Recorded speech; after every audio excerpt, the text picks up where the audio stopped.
సొంత మత ఇతర మత వారిని మాత్రం కించపరిచేవారు. కానీ ఇప్పుడు ఏకంగా వాళ్ళ మతాలు వాళ్ళకు కూడా రెండు ఉన్నాయి కదా, ఒకటి ప్రొటెస్టెంట్స్, క్యాథలిక్స్ ఉన్నాయి.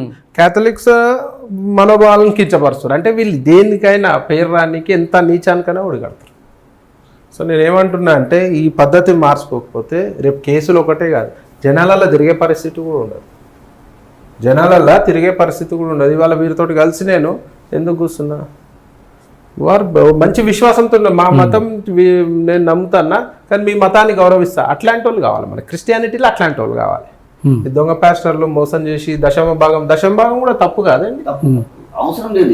దేవుని పేరు మీద అలా బెదిరిస్తారు. దశమ భాగం అని చెప్పి మీరు దశమ భాగం సంపాదించిన దాంట్లో 10% ఇవ్వకపోతే మీకు దేవుడు ఇట్లా చెడు చేస్తాడు. ఏ దేవుడు అది చెడు చేస్తాడా? వాళ్ళ భక్తులు చేయడు కదా, ఏ దేవుడు చేయడు కదా అని చెప్పి సెంటిమెంట్ మీద కొట్టి చిన్న డైలీ 500,000 సంపాదించేటోళ్ళని కూడా ఈ కొన్ని చర్చిలల్లో దొంగ పాస్టర్లు బెదిరించి పైసలు వసూలు చేస్తారు.